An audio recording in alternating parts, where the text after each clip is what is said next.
Então, pessoal, bora aqui para mais um contexto bíblico, agora da penúltima carta do Novo Testamento, que é a carta aqui de Judas, né? Judas, haviam dois discípulos de Jesus chamados Judas, né? Um era o Judas Iscariotes, que morreu, e o outro Judas era o Judas, irmão ali, né? Melhor dizendo, o Judas, São Judas Tadeu, como é conhecido aí pela Igreja Católica. Então, no manual de Halley, né? E há muitas outras correntes teológicas que acreditam que nenhum desses dois, né? O primeiro, que o Judas Iscariotes não podia ter sido, mas esse não é o outro Judas discípulos que escreve essa carta, mas sim Judas, irmão de Jesus. Em Mateus capítulo 13, versículo 55, vai falar, né, dos irmãos de Jesus ali, que é Tiago, Simão, José e Judas. Então, na carta começa falando aqui, ó, que eu sou Judas, né, irmão de Tiago. Então, provavelmente esse Judas que escreve a carta é o irmão de Jesus.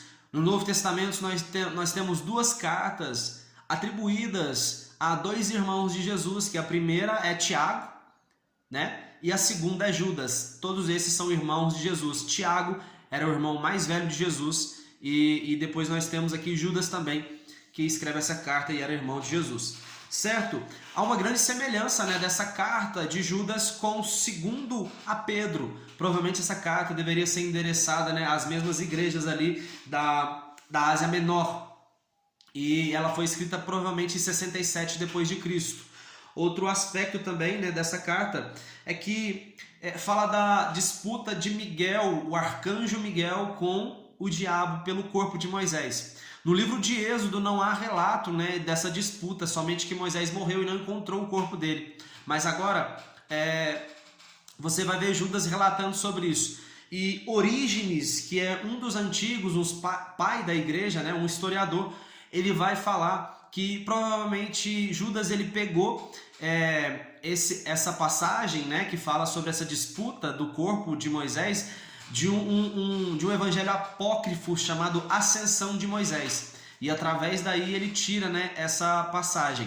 Com isso, né, Orígenes, melhor dizendo, Judas, não está querendo colocar como esse livro apócrifo, né, que ele é totalmente inspirado por Deus, mas essa passagem ele tira, né, como algo proveitoso, que provém de Deus. Certo? Outra curiosidade também é que Joséfo, né, diz que Deus escondeu o corpo de Moisés a fim de evitar que eles fizessem de Moisés um ídolo, né?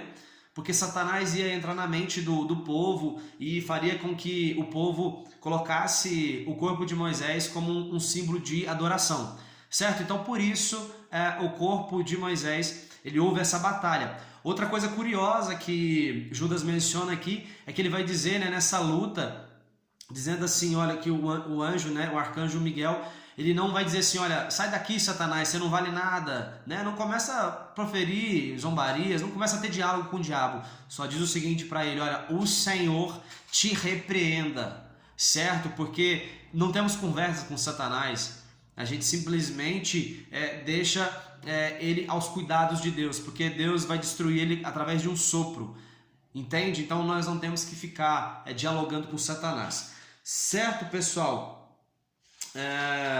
Vamos adentrar agora no contexto bíblico, né? Judas ele começa se apresentando que ele é servo de Cristo, irmão de Tiago, e ele vai falar que ele escreveu às pessoas acerca da salvação, acerca da graça, né? Desse evangelho que vem para nós de forma imerecida. Mas infiltraram algumas pessoas ali no meio que elas começaram a perverter as pessoas e transformar a graça do Senhor em libertinagem. Porque nós sabemos que nós somos salvos, não é através das nossas obras, é através do favor imerecido do Senhor. Mas muitas pessoas estavam esquecendo, né, que isso não era uma autorização para eles fazerem o que quiserem. Né? Não transformar o nosso evangelho, esse evangelho que a gente recebeu, em uma libertinagem, poder fazer o que a gente quiser. Certo? A primeira exortação que Judas dá aqui.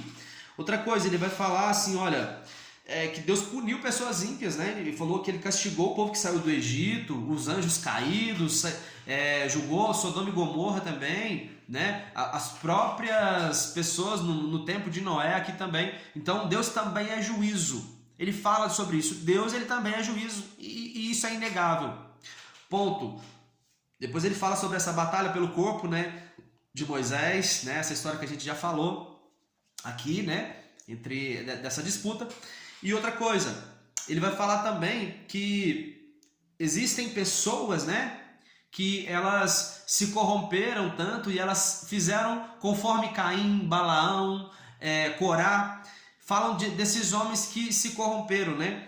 De homens que se corrompem em atitudes muito simples. E ele vai falar o seguinte, que existem pessoas que estão ali no meio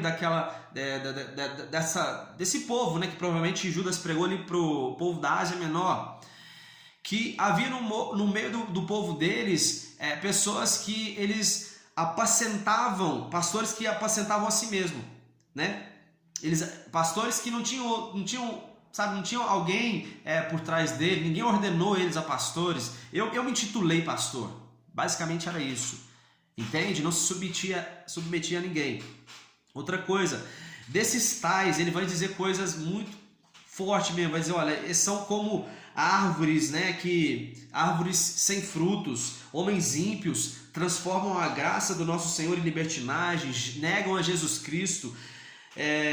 Eles são sonhadores, contaminam o próprio corpo, são como animais irracionais, né? Eles se corrompem, são nuvens sem água, pastores que cuidam de si mesmo, árvores de outono sem fruto, ondas brávias do mar, espumando seus próprios atos vergonhosos, estrelas errantes para as quais estão reservadas para sempre as mais densas trevas, murmuradores, descontentes, cheios de si, zombadores, não têm o Espírito Santo, adulam os outros por interesse, são os que causam divisões entre vocês. Então são coisas muito pesadas, né? Pessoas que tinham essas características estavam vivendo ali no meio da igreja, certo? E ele vai dizer agora uma coisa muito tremenda. Ele vai falar sobre a questão também aqui de Enoque, né? Que Enoque profetizou dessa forma. Então ele cita agora também um outro livro apócrifo, né? Ele já falou sobre aquele livro apócrifo chamado Ascensão de Moisés e fala de um outro livro apócrifo que é o livro de Enoque, né? E mais uma vez ressaltando que com isso, citando o livro de Enoque, não quer dizer que ele aceita todo o livro de Enoque, mas essa passagem ele fez questão de ressaltar e está na Bíblia, certo? Então ele fala sobre a questão de Enoque, né? Que ele vai dizer, que Enoque profetizou dessa forma: eis que vem o Senhor com milhares dos seus santos a fim de executar juízo sobre todos. Executar juízo sobre quem? Sobre todos, todas as pessoas. Mas continua comigo aqui. E também convencer a todos os ímpios de todas as ações malignas. Eu quero até falar mais próximo aqui do microfone. Convencer a todos os ímpios de todas as ações malignas que cometeram e de todas as palavras insolentes que os pecadores incrédulos proferiram contra ele. Ou seja, um Deus que é juízo também vem convencer todos aqueles que cometeram ações malignas e palavras insolentes que pecaram contra o Senhor. Então, nunca a gente deve esquecer que esse Deus nosso também é um Deus bom. E não é um Deus que colocou a gente no mundo para poder olhar os nossos erros e condenar a gente por nossos erros. Certo?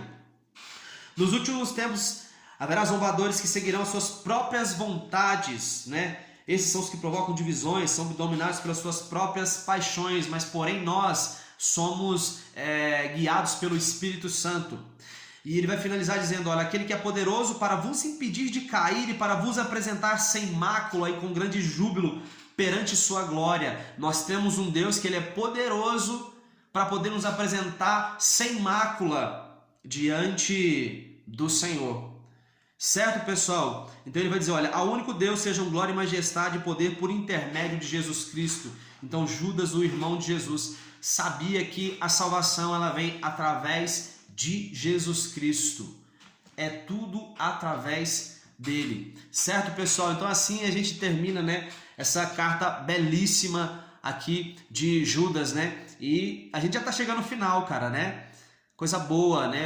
Deus colocou esse projeto no meu coração para estar fazendo esse contexto bíblico da forma que eu tenho entendimento, da forma que Deus colocou no meu coração. Deus não faz nada, né, para a gente, não dá uma missão para a gente com algo que a gente não tem, mas Ele dá algo para nós através daquilo que a gente tem. Então, é dessa forma que Deus colocou essa missão no meu coração. Eu tenho certeza que eu estou sendo muito edificado com isso e eu espero que vocês, eu sei que são poucas pessoas por enquanto que acompanham esses vídeos, né?